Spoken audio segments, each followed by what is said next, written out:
दोस्तों, आज का कहानी है विधवा की पति। गांव के एक कोने में एक बुढ़िया रहती थी जिसे सब विधवा कहकर बुलाते थे। उसका असली नाम किसी को याद नहीं था। वह एक टूटी फूटी झोपड़ी में अकेली रहती थी। बाल सफेद, आंखों में गहराई और चेहरे पर ऐसा सन्नाटा जैसे उसकी जिंदगी में कभी खुशी आई ही नहीं। कहते थे कि उसका पति उसकी जवानी में ही गुजर गया था। लोग कहते थे कि वह अपने पति से बहुत प्यार करती थी।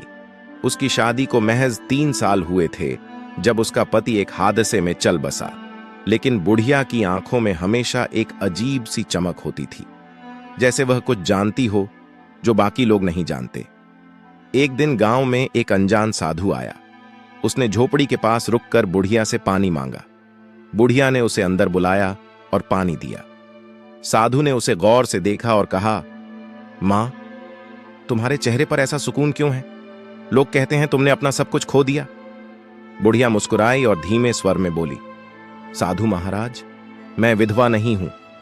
मेरा पति आज भी मेरे साथ है। साधु चौंका। उसने सोचा कि शायद यह बूढ़ी औरत अपने अकेलेपन से उब चुकी है और अपने आप को बहलाने के लिए ऐसा कहती है। लेकिन बुढ़िया ने एक पुराना संदूक खोला और उसमें से एक मिट्टी का दिया निकाला। उसने दिया जलाया और झोपड़ी में एक अद्भुत उजाला फैल गया। साधु के रोंगटे खड़े हो गए। उसने देखा कि दिए की रोशनी में एक परछाई उभर रही थी जो किसी पुरुष की थी। वह परछाई बुढ़िया के पास बैठी थी और ऐसा लग रहा था जैसे वह उससे बातें कर रही हो।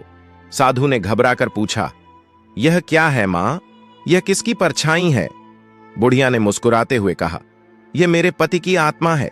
जब वह इस दुनिया से गए थे तब मैंने भगवान से प्रार्थना की थी कि उनकी आत्मा कभी मुझे न छोड़े। तब से वह मेरे साथ हैं, इस दिए की रोशनी में। साधु ने सम्मान से सिर झुकाया और झोपड़ी से बाहर निकल गया।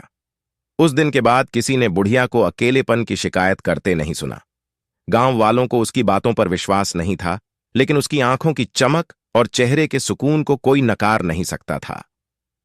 कहानी का सार: सच्चा प्रेम न केवल आत्माओं को जोड़ता है, बल्कि समय और मृत्यु की सीमाओं को भी पार कर सकता है। बुढ़िया ने साबित किया कि किसी के जाने के बाद भी उसे अपने दिल में जिंदा रखा जा सकता है।